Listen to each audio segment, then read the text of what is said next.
नमस्कार। आज मैं फिर आपके सामने अपराध की एक और घटना लेकर उपस्थित हुआ हूं। ये भी उसी वक्त की है जब मोबाइल फ़ोन नहीं थे, कम्युनिकेशन का कोई साधन नहीं था, एंड्रॉयड फ़ोन नहीं थे,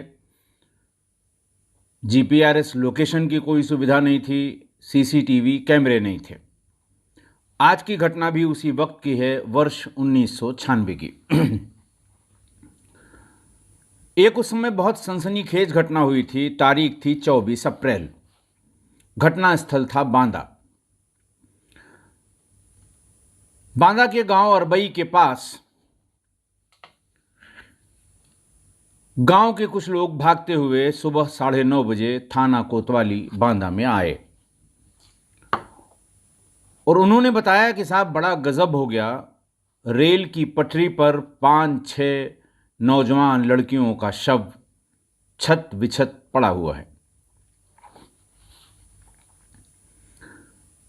5-6 लड़कियों का नाम सुनते ही जो भी वहां थाने पर उपस्थित था, सबके होश उड़ गए।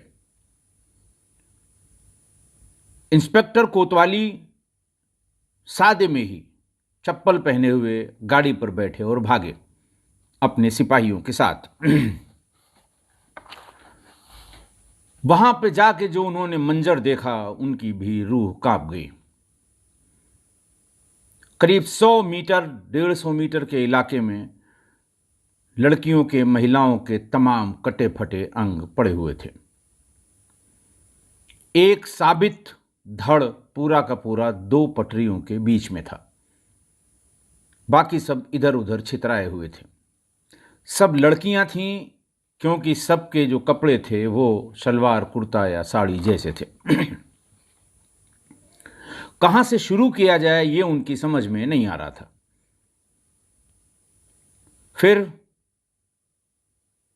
यह तय किया गया कि कपड़ों के आधार पर शव के अलग अलग पार्ट इकट्ठा करके पहले यह गिन लिया जाए कि ये कुल कितने शव हैं। यह सूचना आसपास के गांवों में आग की तरह फैल गई। सारे गांव वाले वहां उमड़ पड़े। खैर, अलग अलग अंगों को उनके शिनाख्त, रंग, कपड़ों के कलर के आधार पर अलग अलग किया गया, तो कुल 4 यंग लड़कियों की शव एक साथ मिले। वहीं रेल के किनारे पटरियों के पास, रेलवे लाइन के किनारे पटरियों के पास उनको अलग अलग रख लिया गया।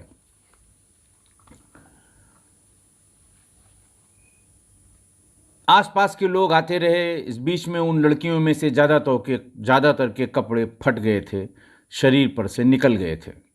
सिपाहियों ने, उनके पास गमछे होते हैं और उधर खासकर बुंदेलखंड में, बांदा और चित्रकूट की तरफ सामान्य रूप से सिपाही भी गमछा बांध लेते हैं या गमछा गले में लगा लेते हैं, क्योंकि वहाँ टेम्परेचर, जो सामान्य टेम्परेचर है, वो बाकी सब जगह से सबसे ज़्यादा हुआ करता है। सिपाहियों ने अपने अपने अंगोछे उनके शरीर पर, जो खुले हुए शरीर थे, उन पर डाल दिए। सिर्फ सिर के भाग को खुला रखा। जो भी सिर थोड़ा बहुत सही सलामत था, उनको खुला रखा, ताकि जो भीड़ आ रही है उसको पहचानने में आसानी हो कि ये कौन सी लड़कियां, कहाँ की औरतें हैं।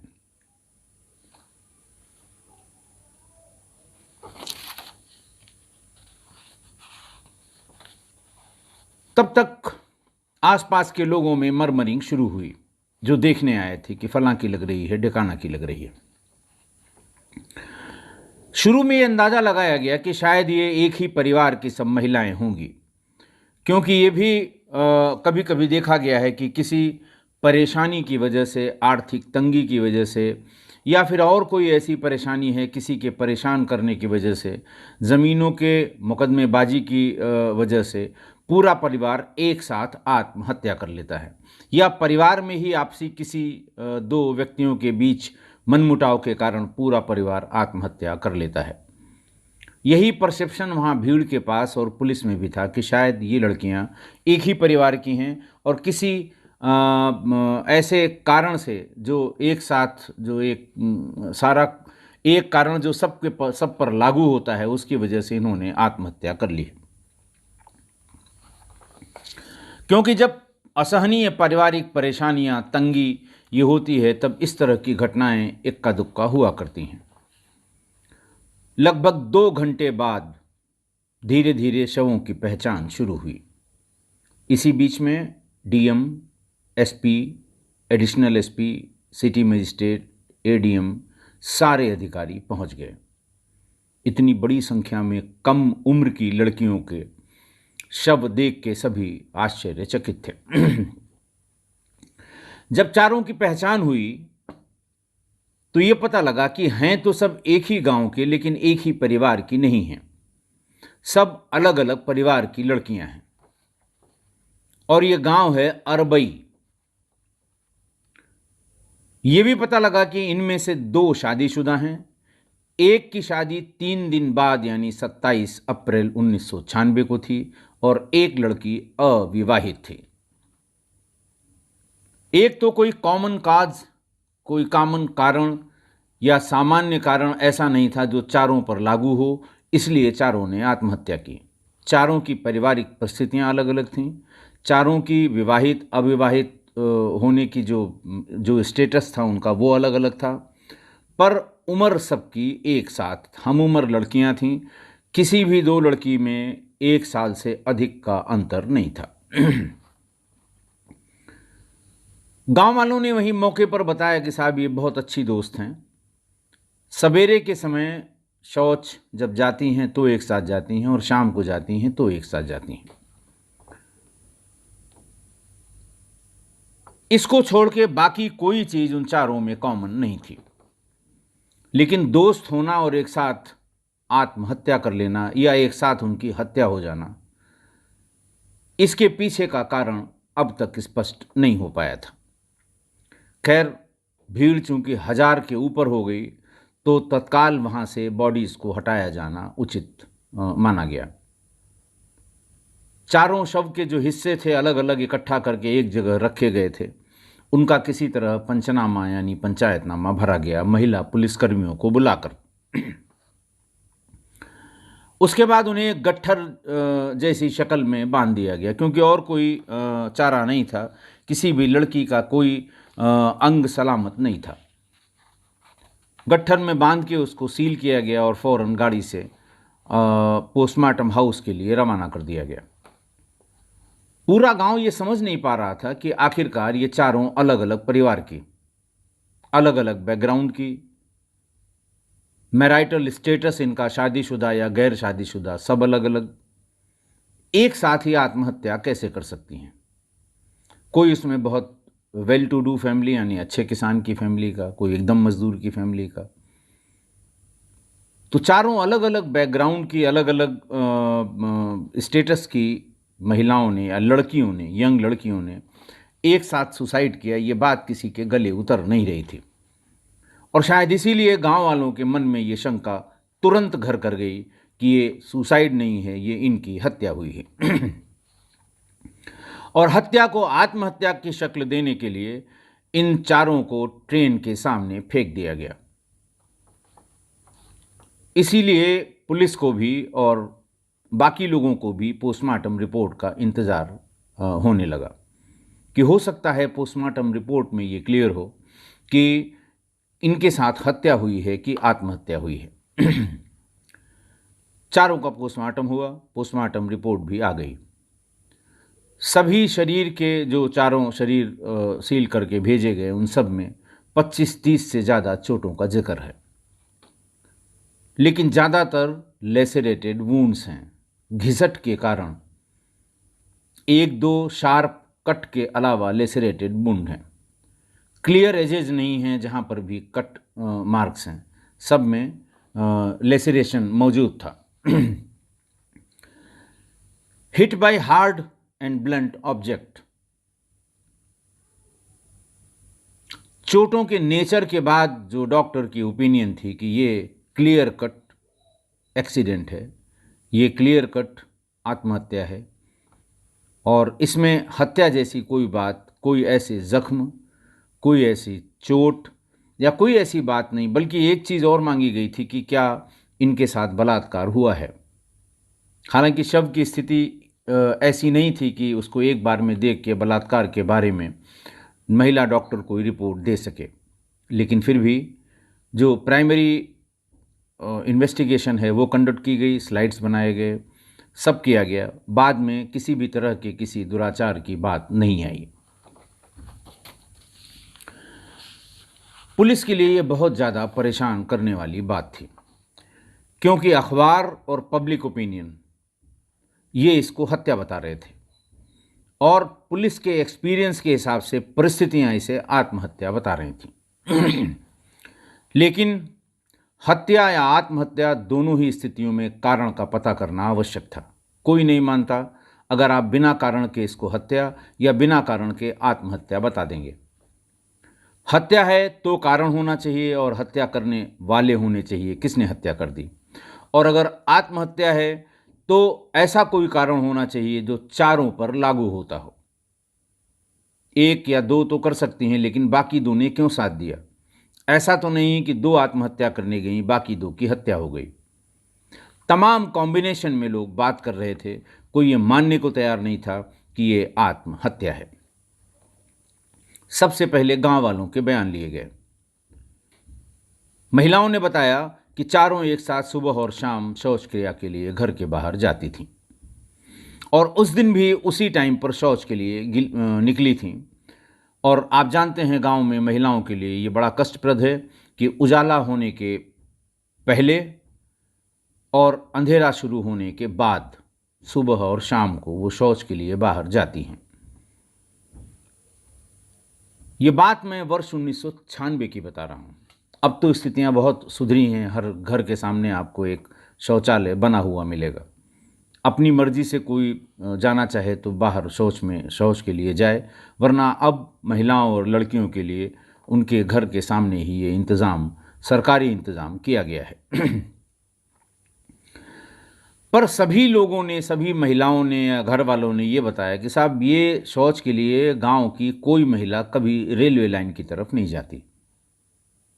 आज ये रेलवे लाइन की तरफ कैसे चली गई इसका कुछ पता नहीं लग रहा है। क्यों गई, किस वजह से गई? क्योंकि सामान्य रूप से जो महिलाएं जिधर जाती हैं वो रेलवे लाइन के बिल्कुल उल्टी दिशा में है। कभी कभी दूसरी महिलाएं और बच्चियां भी जब सुबह के समय साथ में निकलती थीं तो ये लोग सब एक साथ हो जाती थीं। उनसे बात की गई, क्योंकि जो जिनकी मृत्यु हो गई है उसके बारे में स्पेसिफिक तो वही बता सकता है, लेकिन अब वो दुनिया में नहीं है। तो साथ के लोगों से विमर्श किया गया, पूछा गया, तो उन्होंने कहा साहब सब लोग जाते हैं, फला तरफ जाते हैं और पूरे गांव को पता है कि उधर महिलाएं जाती हैं, इसलिए पुरुष उधर कभी नहीं जाते और महिलाएं कभी रेलवे पटरी की तरफ नहीं जाती, क्योंकि रेलवे पटरी की तरफ पुरुष और लड़के ये उस तरफ शौच के लिए जाते हैं। जब भी आप कभी ट्रेन से निकलें और समय सवेरे का हो जाए, धुंधल का जिसे कहते हैं 5 से 7 के बीच में, तो आप किसी ग्रामीण क्षेत्र से अगर ट्रेन निकल रही हो, गांव पास में हो, तो आपको साफ दिख जाएगा ट्रेन की पटरियों के किनारे महिलाएं बैठी नहीं मिलेंगी, पुरुष हमेशा बैठे हुए मिलेंगे। ये गांव देहात में ये बड़ी कॉमन सी व्यवस्था है। सभी को ये ताज्जुब हो रहा था कि ये लड़कियां चार चार एक साथ रेलवे लाइन की तरफ गई तो गई क्यों और पहुंची तो पहुंची कैसे। सिर्फ एक ही कारण उनका एक साथ रेलवे पटरी पर जाना हो सकता था, वो ये कि उन्होंने पहले से तय कर रखा है कि हमें ट्रेन के नीचे कट कर आत्महत्या करनी है। उसके अलावा कोई ऐसा कारण गांव का कोई भी न तो महिला और न पुरुष बता पाई कि उस तरफ इतनी सवेरे जाने का क्या मतलब है। ये बात जब किसी की समझ में नहीं आई तो इंस्पेक्टर ने जीआरपी से संपर्क करके उस पीरियड में, उस स्लॉट में, सुबह के उस पीरियड में 6 से लेकर 8 बजे के बीच में कितनी गाड़ियां क्रॉस हुई हैं इनके बारे में जानकारी इकट्ठा की। जीआरपी यानी गवर्नमेंट रेलवे पुलिस से ये सूचना उन्होंने प्राप्त कर ली और ये पाया कि 2 सवारी गाड़ियां, 2 पैसेंजर ट्रेन और 1 माल गाड़ी इस पीरियड में क्रॉस हुई हैं। उनके ड्राइवर्स का नाम पता किया गया। वो कहाँ रहते हैं या कहाँ उनका कार्यालय है, कहाँ से चलते हैं, संबंधित स्टेशन मास्टर को ये बता दिया गया रेलवे पुलिस फोर्स जीआरपी के माध्यम से कि यहाँ से टीम जा रही है उनसे पूछताछ करने के लिए, कृपया उस समय वो वहीं पर मिलें। तीनों से बातचीत हो गई और आखिरकार उस ड्राइवर को भी लोकेट कर लिया गया और उससे भी बातचीत हुई जिसके ट्रेन से कट कर ये चारों लड़कियां मरी थीं। उसने बताया कि सुबह कोई 6:30 बजे का वक्त रहा होगा, पर्याप्त उजाला हो गया था और विजिबिलिटी एकदम क्लियर थी, दूर की चीज़ें बहुत साफ दिखाई दे रही थीं। हम डिंगवाही रेलवे स्टेशन से निकले थे मालगाड़ी के लिए। उसने बताया कि जब हम किसी रेलवे स्टेशन से निकलते हैं तो वहाँ पर स्पीड कम कर लेते हैं और स्टेशन के आउटर पास होते ही हम अपनी नॉर्मल स्पीड में यानी स्पीड गेन कर लेते हैं। तो उसने भी बताया कि डिंगवाही रेलवे स्टेशन क्रॉस करते समय हम धीमे थे, लेकिन जब उसके आगे हुए तो हमने अपनी स्पीड गेन कर ली। इसी बीच में दूर से हमें दोनों पटरियों के बीच में रंग बिरंगे कपड़े दिखाई पड़े, चटक लाल पीले हरे टाइप के।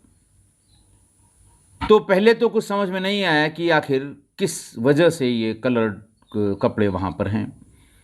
थोड़ा सा नज़दीक जाने पर यह पता लगा कि ये सब लड़कियां और महिलाएं बीच में लेटी हुई हैं।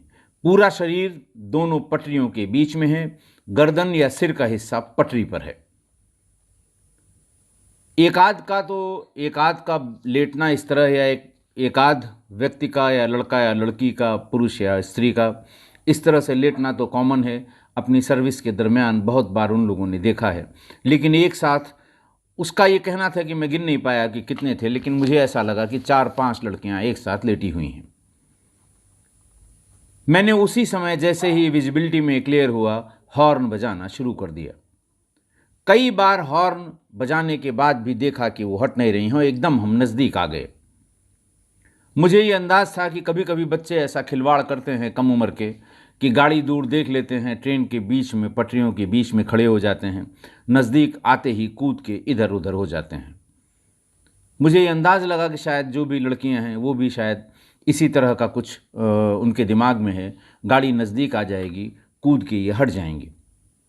एकदम नज़दीक आने पे फिर मैंने हॉर्न बजाया और तब देखा कि एक लड़की उसमें से उठने और उसके बाद भागने की कोशिश कर रही थी, लेकिन वो जिधर सिर था उधर नहीं भागी, जिधर पैर था उधर खड़ी हुई और उल्टी तरफ भागने की कोशिश की, लेकिन वो खड़े खड़े ही इंजन के ठीक सामने टकरा गई। बाकी तीनों लड़कियां अपनी जगह से हिली नहीं।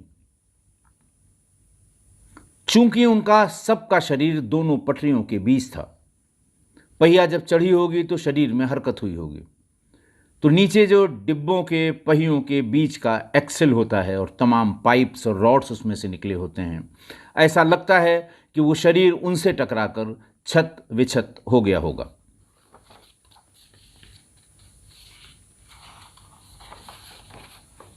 और शायद इसीलिए बॉडी का बहुत ज़्यादा नुकसान हुआ होगा। उससे ये पूछा गया कि जब आपने देखा कि ये कुछ लड़कियां हैं तो आपने क्या ट्रेन रोकने की कोशिश नहीं की?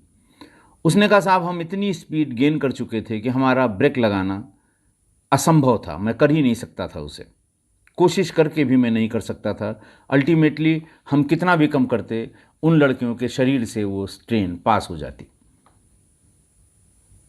एक बार जब, चूंकि वो देखते रहते हैं, झांकते रहते हैं, उनकी विजिबिलिटी बिल्कुल क्लियर रहती है, ट्रेन ड्राइवर या उनका जो सपोर्टिंग 2 या 3 स्टाफ होता है, बोले साहब रूह कांप गई। अगले स्टेशन पर अनशेड्यूल्ड ट्रेन, हमारा गुड्स ट्रेन रोकनी पड़ी और वहाँ पर एक मेमो देना पड़ा कि इतने मीटर से इतने मीटर के बीच के ट्रैक में कुछ लड़कियों ने आत्महत्या की है। वो मेमो दे के मैं आगे चला गया।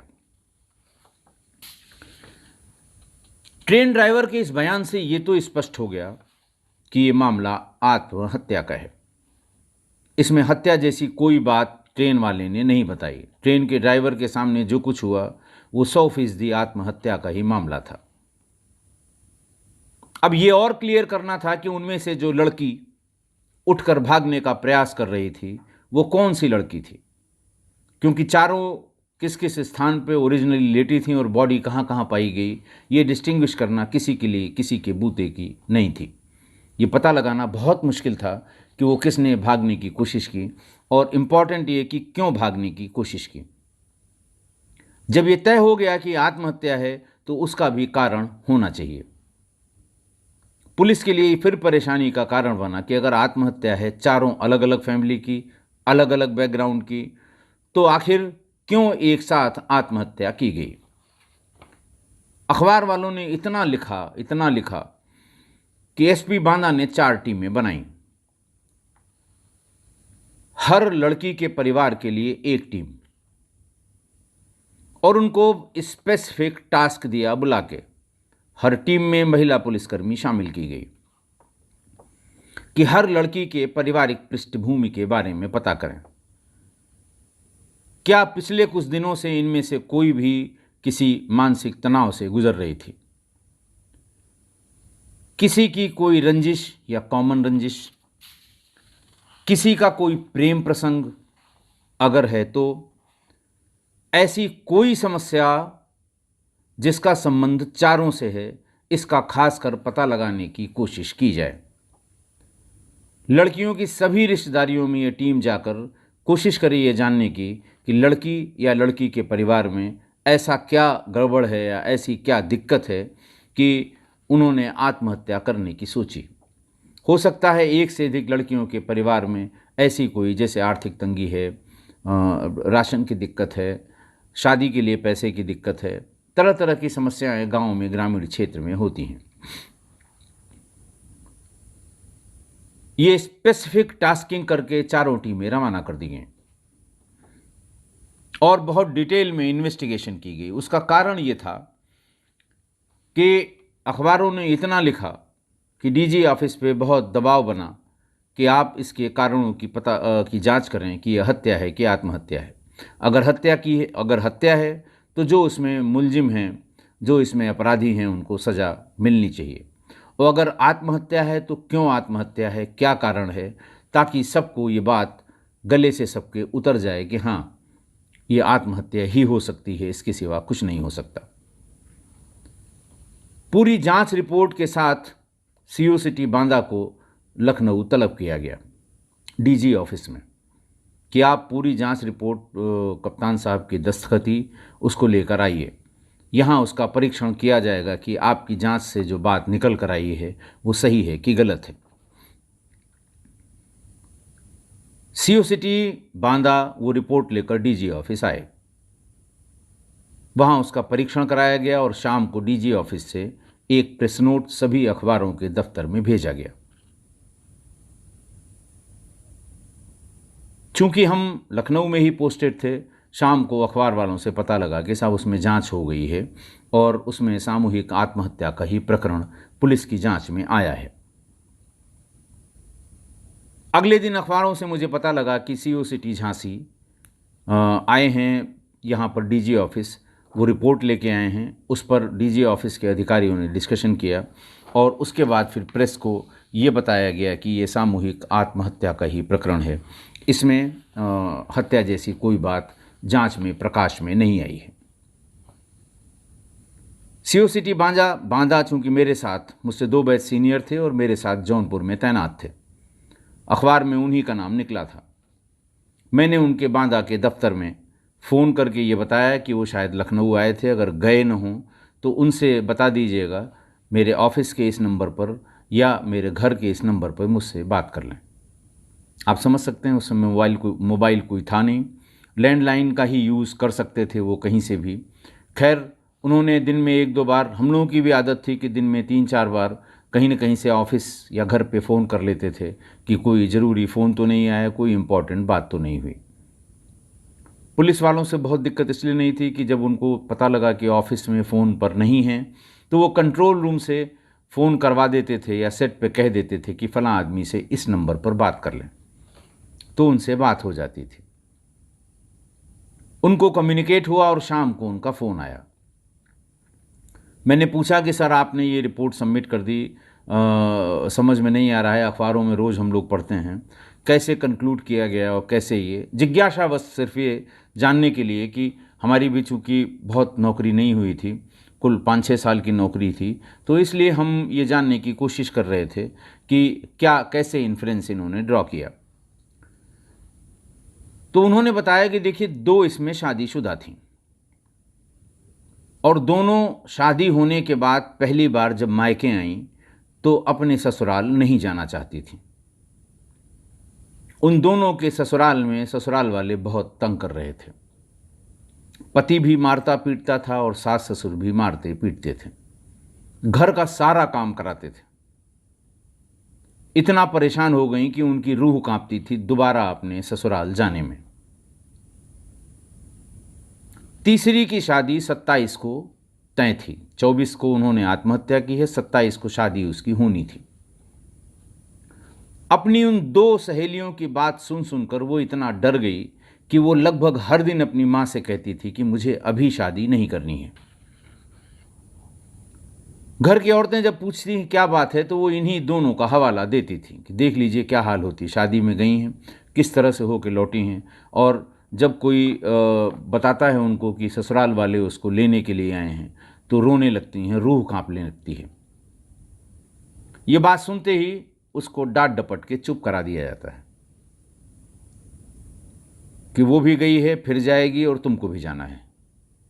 ये सब फालतू बातें हैं। शादी जिसके घर जाओगी उसकी मर्जी से ही तुम्हें काम करना पड़ेगा, उसकी मर्जी से ही वहाँ रहना पड़ेगा।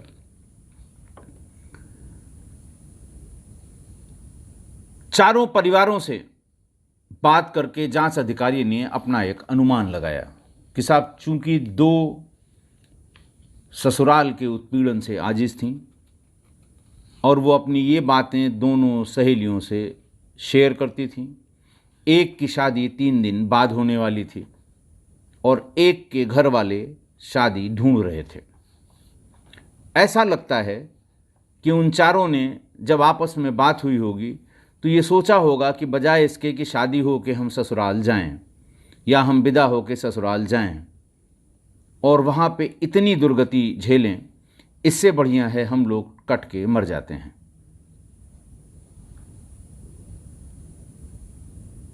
और शायद इसी वजह से, क्योंकि अनुमान ही लगाया जा सकता है परिस्थितिक जन्य जो भी कारण हैं उनको देख के, असली बात तो उसी के साथ चली गई जिसने आत्महत्या कर ली। लेकिन परिवार वालों से बहुत डिटेल जांच और बयान के बाद जांचकर्ता अधिकारी का यही इन्फ्रेंस था कि संभवतः इसी वजह से इन लोगों ने आत्महत्या कर ली। सामूहिक आत्महत्या बताकर ये रिपोर्ट, इस रिपोर्ट के बाद पुलिस फाइल में इन चारों के जान जाने की का जो कारण है वो आत्महत्या बताकर वो फाइलें हमेशा के लिए बंद कर दी गई। आज की घटना, आज की घटना में 4 सहेलियों द्वारा आत्महत्या, ये दिल दहला देने वाली घटना है जो सोचने के लिए मजबूर करती है, किसी को भी सोचने के लिए मजबूर करेगी कि ग्रामीण परिवेश की 4 लड़कियां जो ज़्यादा पढ़ी लिखी नहीं थीं पर जान देने की बात पर एक राय हो गई कि हाँ हम जान देंगे।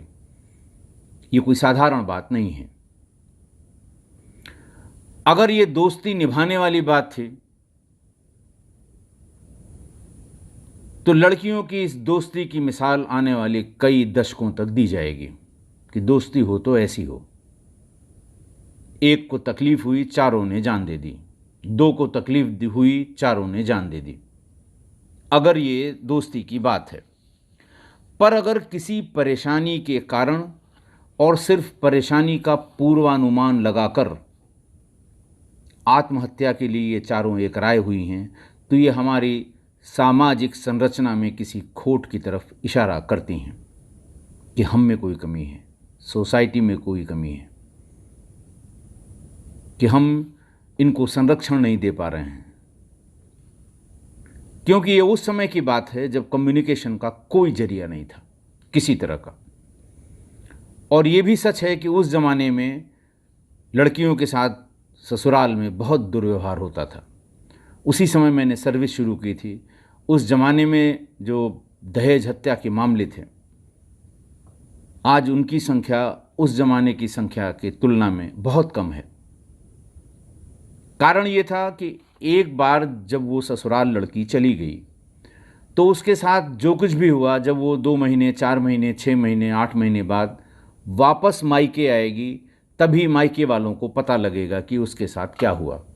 आज जैसा नहीं है कि सुबह अगर किसी ने डांटा, 5 मिनट में अपनी माँ को बता दिया फ़ोन करके, अपने भाई को बता दिया, अपनी बहन को बता दिया। खाली फ़ोन करके नहीं, वीडियो कॉल करके रोते हुए बता दिया, और 10 मिनट में ही उन्होंने कहा कि ठीक है, हम आते हैं, समझाते हैं, बात करेंगे। फ़ोन किया, कोई न कोई तरीका उसका वाया मीडिया। मतलब वो लड़की जो किसी वजह से परेशान थी, उसने घर वालों को अपनी समस्या को 5 मिनट में बता दिया, और घर वालों ने उसकी सलूशन की दिशा में अगले 5 मिनट में सोच लिया। ये तो अब की बात है। तब की बात ये थी कि जब वो एक बार ससुराल गई तो मायके वालों को कुछ भी नहीं पता लगेगा, क्योंकि घर घर लैंडलाइन फ़ोन नहीं हुआ करते थे। किसी भी लड़की को थाने तक जाने की, बहू को खासकर थाने तक जाने की इजाज़त नहीं थी। बीच में वो अपने कष्ट को किसी से बता नहीं सकती थी, ससुराल में मुंह नहीं खोल सकती। मायके वाले जब आते हैं और भाई या बाप, तो 4 आदमी बैठे रहते हैं कि घर की कोई शिकायत मेरी बहू अपने मायके वालों से न करे, और बहू भी सोचती है अगर इनके सामने शिकायत की तो आने वाले दिनों में और परेशान की जाएगी। बात तभी पता लगती है जब वो विदा होकर अपने मायके आती है। अब परिस्थितियां ऐसी नहीं हैं जो उस समय 1996 की इस घटना के समय में थी। जो जांचकर्ता अधिकारी ने जो अनुमान लगाया, अब वैसी स्थितियां नहीं हैं। ऐसे जुल्म सितम कम हुए हैं, ख़त्म नहीं हुए हैं। इस बात से भी इनकार नहीं किया जा सकता कि ये इस तरह से बहुओं के प्रति, लड़कियों के प्रति, ससुराल में नई आने वाली लड़कियों के प्रति ये जो अत्याचार था, ये ख़त्म हो गया हो। आज के कम्युनिकेशन की वजह से ख़त्म नहीं हुआ है, लेकिन ये ज़रूर निश्चित है, इस पूरे समय में 94, 95 से लेकर और अब तक जितनी मेरे करियर की जर्नी है, ये पहले से बहुत कम हो गए हैं। सही समय पर लोगों को जानकारी हो जाती है। हमारे ख्याल से आप मेरी इस बात से सहमत होंगे। अगर सहमत नहीं हैं तो हमें ज़रूर मेरी मेल आईडी पर बताएं। आज के लिए बस इतना ही। बहुत बहुत धन्यवाद।